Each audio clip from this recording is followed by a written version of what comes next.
Տոնյան, այսօր փաստորեն իշխանության կողմից լուրջ արշավ է տարվում հայ առաքելական եկեղեցու դեմ, ըստ ձեզ ինչ նպատակով, իրոք վտանգ են տեսնում եկեղեցուց, իրոք եկեղեցին կարող է վտանգ ներկայացնել պետականությանը, պետությանը։ Իրականում արշավը հիմնականում վերաբերում է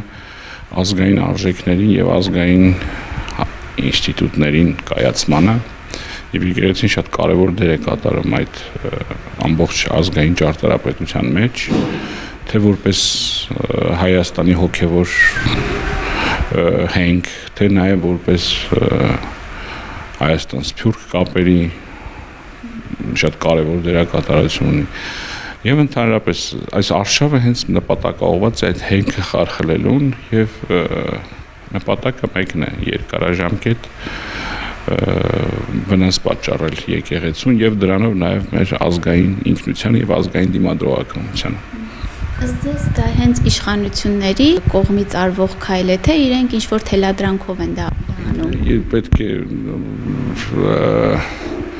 ապացույցներ ունենալ վերջին պնդումի համար, սակայն ընդհանուր առմամբ նարատիվների համընկնում կա, Ադրբեջանի հոգևոր առաջնորդը նույն հարցերը դրեց եւ ի վերջո գիտենք նաեւ որ երկար ժամանակ Թուրքիայի եւ Ադրբեջանի շրջանակների համար հայ առաքելական եկեղեցին հանդիսանում է շատ կոնկրետ թիրախ հայ ազգային ինքնության դեմ պայքարում իրենց։ Իսկ այս պայքարում կհաջողի իշխանությունը, կհասնի նպատակին։ Հուսով եմ որ ոչ։